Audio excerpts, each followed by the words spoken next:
नायब वज़ीर-ए-आज़म इसहाक डार OIC executive committee के गैर मामूली इजलास में शिरकत के लिए आज सऊदी अरब जाएंगे। आज होने वाले इजलास में मकबूजा मगरबी किनारे में इसराइली इक़दामात का जायज़ा लिया जाएगा। इजलास में इसराइल की जानिब से मकबूजा इलाकों को नाम नेहाद रियासती ज़मीन करार देने के इक़दामात ज़ेर बहस आएंगे। नायब वज़ीर-ए-आज़म इसहाक डार OIC एग्जेक्टिव कमेटी के गैर मामूली इजलास में शिरकत के लिए आज सऊदी अरब जाएंगे। आज होने वाले इजलास में मकबूजा मगरबी किनारे में इसराइली इक़दामात का जायज़ा लिया जाएगा। इजलास में इसराइल की जानिब से मकबूजा इलाकों को नाम नेहाद रियासती ज़मीन करार देने के इक़दामात ज़ेर बहस आएंगे। नायब वज़ीर-ए-आज़म इसहाक डार OIC एग्जेक्टिव कमेटी के गैर मामूली इजलास में शिरकत के लिए आज सऊदी अरब जाएंगे। आज होने वाले इजलास में मकबूजा मगरबी किनारे में इसराइली इक़दामात का जायज़ा लिया जाएगा।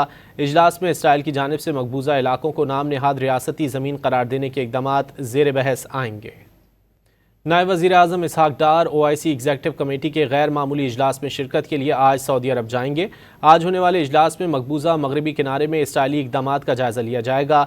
इजलास में इसराइल की जानिब से मकबूजा इलाकों को नाम नेहाद रियासती ज़मीन करार देने के इक़दामात ज़ेर बहस आएंगे।